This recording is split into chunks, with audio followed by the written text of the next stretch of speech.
She was supposed to die, but she did the impossible.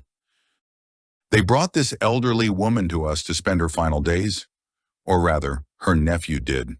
A tall, self-assured man who seemed to admire his own reflection more than anything else.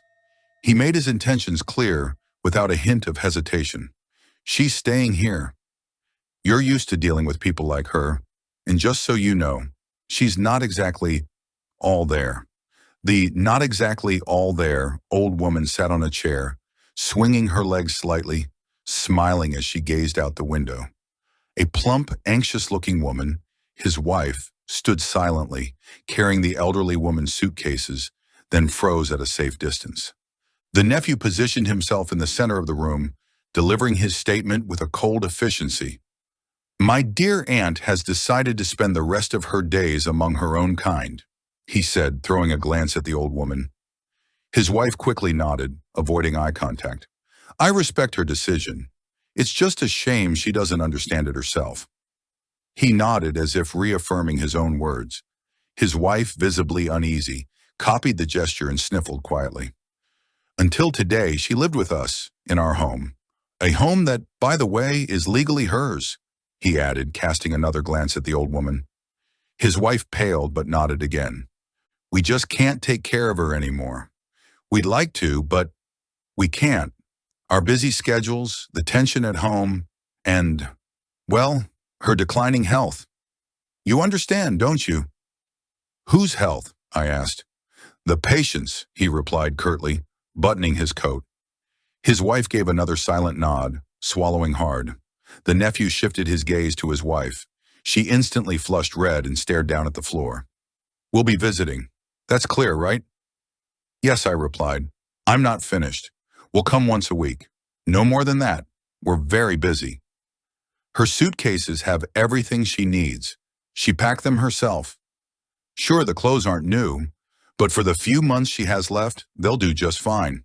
At her age, there's no point in updating her wardrobe. "Excuse me, are you a doctor?" I asked coolly. "I'm a realtor," he said with a hint of pride. "I see. And your aunt, she has nothing to do with real estate," I noted, glancing at the elderly woman, who was still swinging her legs, completely unbothered. "In fact, she looks quite alive to me." "She's got maybe 2 months, 6 at most. If a doctor examined her, they'd agree with me." His wife nodded again, looking even paler. "So, no actual doctor has seen her?" "Well, technically, no, but she was practically healthy until recently. If you have any questions, call me. I left my number. Goodbye," the nephew said and headed for the door.